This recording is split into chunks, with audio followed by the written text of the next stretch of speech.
পরীক্ষায় প্যাসেজ আসে, প্যাসেজ কমনও পড়ে, কিন্তু তুমি সেই কমন পড়া প্যাসেজ থেকে আনসার করতে পারো না। তোমরা জানো যে তোমাদের 5টি কোয়েশ্চেন থাকে, সেই কোয়েশ্চেন থেকে তোমাদের 5টি কোয়েশ্চেনের উত্তর করতে হয়। সো আজকের এই ভিডিওতে এমন এক দুর্দান্ত ফর্মুলা দেখাবো যেখানে তুমি প্যাসেজ কমন পড়ুক আর না পড়ুক তুমি সুন্দরভাবে লিখে দিয়ে আসতে পারবে। সো আমি দেরি না করে চলে যাচ্ছি আলোচনায়। দেখো, তোমাদের যেই প্যাসেজ বা কম্প্রিহেনশন আসে, এই কম্প্রিহেনশন কিন্তু দেওয়াই থাকে পরীক্ষার প্রশ্নে। এখন হলো এই প্যাসেজ থেকে যে আনসারিং কোয়েশ্চেন, এই প্যাসেজ থেকে যে 5টি কোয়েশ্চেন থাকে, এই 5টি কোয়েশ্চেন কিন্তু এই প্যাসেজ অনুসারেই করতে হয়। দেখো, আমি তোমাদেরকে এইখানে যে অ্যাডোলেসেন্সের যে প্যাসেজটা রয়েছে সেখান থেকে তোমাদের কিভাবে সহজেই তোমরা সুন্দরভাবে আনসার করতে পারবে সেটাই শেখাবো। দেখো, প্রথম যে কোয়েশ্চেনটা সেটা হলো what is adolescence according to the World Health Organization. So তোমরা দেখছো যে হুয়ের মতে অ্যাডোলেসেন্স কি, এটা তোমাকে লিখতে বলেছে। এখন কথা হলো তুমি কি করবা। এইখানে কিছুই করার দরকার নেই, তুমি জাস্ট এই প্যাসেজে কোথায় হু সম্পর্কে বলা আছে, কোথায় হু আছে একটু খেয়াল করে দেখো। দেখো এইখানে যখন তোমরা প্যাসেজটা পড়বে তখন দেখতে পাবে যে World Health Organization identifies adolescence as the period in human growth and development that occurs after childhood and before adulthood. তোমরা খুব সহজেই কিন্তু দেখতে পাচ্ছ যে এই প্রশ্নের উত্তরটা এই লাইনে দেওয়া আছে। তো এইখানে তোমার আর কোনো টেনশন করার দরকার নেই, তুমি এইভাবে শুরু করতে পারো। অনেক বলবে যে ভাইয়া হুবহু লিখবো। আচ্ছা, হুবহু কেন লিখবা তুমি, তুমি এভাবে শুরু করো according to the World Health Organization. এখানে কিন্তু দেখো, এইখানে অ্যাকর্ডিং টু দ্য নাই কিন্তু, সো তুমি লিখো according to the World Health Organization adolescence is the period in human growth and development that occurs after childhood and before adulthood. তাহলে দেখো, তুমি কি মানে মুখস্থ করছো কিছু না, তুমি জাস্ট শুরুটাই ভাবে লিখেছো according to the World Health Organization, এরপরে অ্যাডোলেসেন্স, এইখানে অ্যাডোলেসেন্সের পরে ইজ দিবা the period in human growth and development that occurs after childhood and before adulthood. বলো তুমি কি নম্বর পাবা না? অবশ্যই তুমি নম্বর পাবা। এবার আসো আমি নেক্সট কোয়েশ্চেন একটু নিয়ে যাই তোমাদেরকে। হোয়াট আর সাম কি developments that happen during adolescence. So প্রিয় শিক্ষার্থীরা, খুব সহজে চিন্তা করো, বেশি কঠিনভাবে চিন্তা করলে কিন্তু নম্বর পাবা না। দেখো, এখানে তোমাদেরকে শিখিয়ে দিচ্ছি। এইখানে তুমি দেখবা এই প্যাসেজে কোথায় ডেভেলপমেন্টের কথা বলা আছে। সো তোমরা এখানে খেয়াল করো কি ডেভেলপমেন্টস, এখানে কিন্তু তোমরা দেখতে পেয়েছো যে এইখানে বলা আছে যে adolescence is a period of preparation for adulthood during which one experience several কি ডেভেলপমেন্টস। এখন কি ডেভেলপমেন্ট কোনগুলো, এইখানে আমরা দেখতে পাচ্ছি physical and sexual maturation. These experience include movement towards social and economic dependence.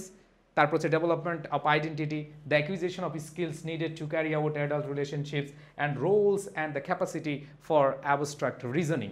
দেখো, খুব সুন্দরভাবে কিন্তু বলা আছে। সো তুমি এভাবে শুরু করে শেষ করে দাও না, নম্বর পাবা, কোনো টেনশন নাই। জাস্ট মূল পয়েন্টটা তোমাকে কি করতে হবে, বাছাই করতে হবে। ওকে, আচ্ছা এবার আসো পরবর্তীতে আমরা দেখি পরের কোয়েশ্চেনটা কি আছে। How do you define adolescence period. Adolescence পিরিয়ডকে তুমি কিভাবে আসলে ডিফাইন করো। সো এইখানে কিন্তু তোমার কাছ থেকে জানতে চেয়েছে, তোমার কাছ থেকে জানতে চেয়েছে তুমি কি মুখস্থ করে লিখে দিবে। না ভাই আপুরা, এখানে অবশ্যই মাথায় রাখবা মুখস্থ করার কিছু নাই, তোমার প্যাসেজে সব কিছু দেওয়া আছে, এখানে ভয় পাওয়ার কিছু নাই। তার মানে এখানে অ্যাডোলেসেন্স পিরিয়ড সম্পর্কে জানতে চেয়েছে। তো তুমি কিন্তু অ্যাডোলেসেন্স পিরিয়ড এখানে পেয়েছো, যে কি পেয়েছো, adolescence the period in human growth and development that occurs after childhood and before adulthood. এটা কিন্তু অ্যাকর্ডিং টু দ্য হু। এখন কথা হলো যে তাহলে তুমি কিভাবে লিখবা, খেয়াল করে দেখো। এইখানে আই ডিফাইন, এখানে ইউ ডিফাইন, তাহলে তুমি লিখতে পারো আই ডিফাইন অ্যাডোলেসেন্স অ্যাজ, এরপরে তুমি বাকি অংশটুকু এখান থেকে দিয়ে দাও না, সমস্যা আছে। Human growth and development that occurs after childhood and before adulthood. এখানে তুমি চাইলে আরও কিছু জিনিস লিখতে পারো, সেটা হলো this phrase represent one of the critical transition in one's life span and is characterised by fast pace growth and change which are second only to those at infancy. So এখানে তুমি চাইলে একটু বাড়িয়ে লিখতে পারো, দুইটা যেন এখন এক না হয়, তাই না? তোমার মতো করে জাস্ট প্যাসেজ থেকে মিলিয়ে লিখলা। এমন না যে ভাই তুমি নিজে নিজে বানাবা, অন্যান্য জায়গা থেকে তুমি এনে লিখে দিবা, না, ওইখান থেকে লিখবা। এরপর খেয়াল করো, at which age persons in our society are considered adults. যে আমাদের সমাজে, দেখো কি বলেছে, আমাদের সমাজে অ্যাডাল্টস কাদেরকে বলে। Is there anyone who tries to act older than their years. So এইখানে আমরা সবাই জানি, স্বাভাবিকভাবে সবাই জানি যে অ্যাডাল্ট বলতে এখানে 18, মিনিমাম 18 ইয়ার্স আমরা জানি। সো এখানে কিন্তু 18 ইয়ার্স কোথাও নাই।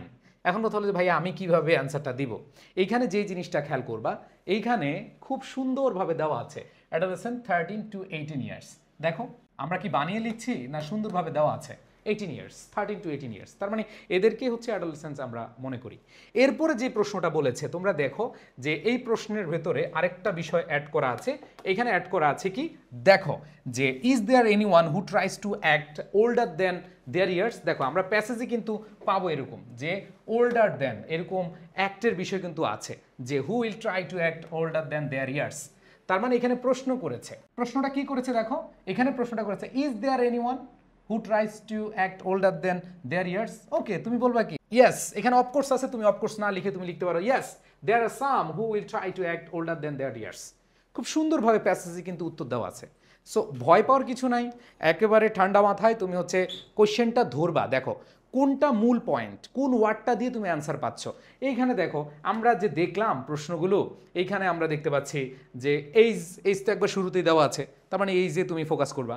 আবার দেখো এইখানে বলছে হু ট্রাইস টু অ্যাক্ট, এই যে অ্যাক্টের কথা কোথায় বলা আছে, যারা হচ্ছে তাদের বয়সের চেয়ে বেশি অ্যাক্ট করে, এখানে বলা আছে। তুমি দেখে দেখে ভাই বসায় দাও, এখানে অফকোর্স আছে, তুমি ইয়েস দাও। যেহেতু তোমার কাছে বলছে ইজ দেয়ার এনি ওয়ান, তাহলে তুমি বলবে হ্যাঁ একজন অনেকেই আছে, তাই না?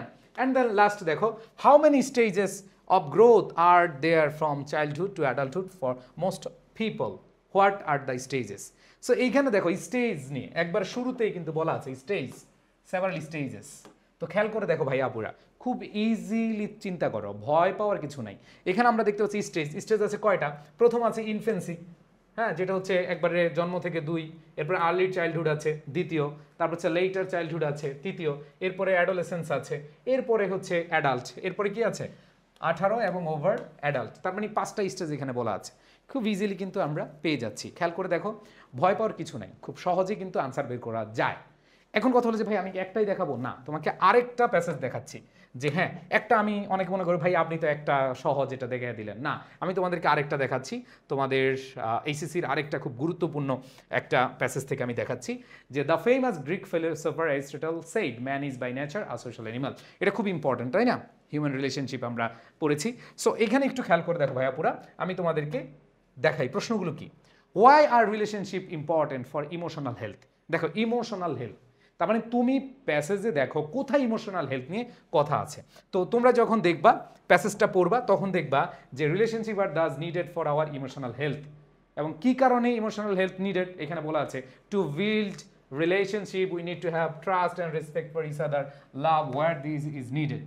দেখো খুব সুন্দরভাবে কিন্তু প্যাসেজে উত্তর দেওয়া আছে, তার মানে তোমার ভয় পাওয়ার কিছু নাই, তুমি খালি জাস্ট সিলেক্ট করো কোথায় আনসারটা হয়।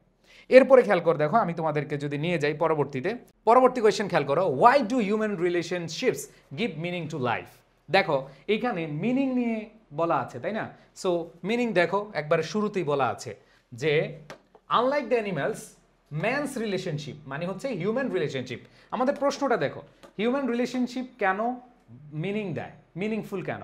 সো এখানে বলাই আছে man's relationship give meaning to his existence and inspires him to do well in education, in the workplace or in a profession that he pursues. তুমি যদি চিন্তা করো আমি আনসার করব না, তাহলে তোমার কি নাম্বার দেওয়া পসিবল হবে?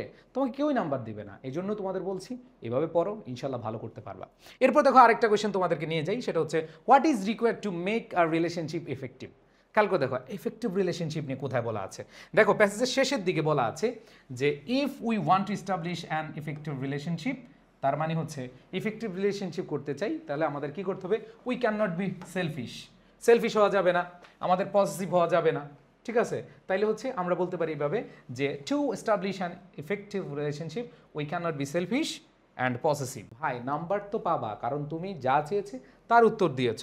ওকে, এরপরে খেয়াল করে দেখো অনেকে বলো ভাই আর একটু বড় করলে কিভাবে হয়। ভাই তুমি এখানে সেলফিশ, ভাই তুমি চাইলে এখানে বড় করতে পারো। কিভাবে বড় করতে পারো? এইখানে তুমি যদি বলো যে we can not be shellfish means we don't think about ourselves, মানে আমাদের সম্পর্কে শুধু বা আমাদের নিয়ে চিন্তা ভাবনা এরকম করবো না, এরকম না। আবার হচ্ছে যে অ্যান্ড পসেসিভ মানে কি আধিপত্য, মানে কারোর প্রতি জোর খাটানো, ঠিক আছে?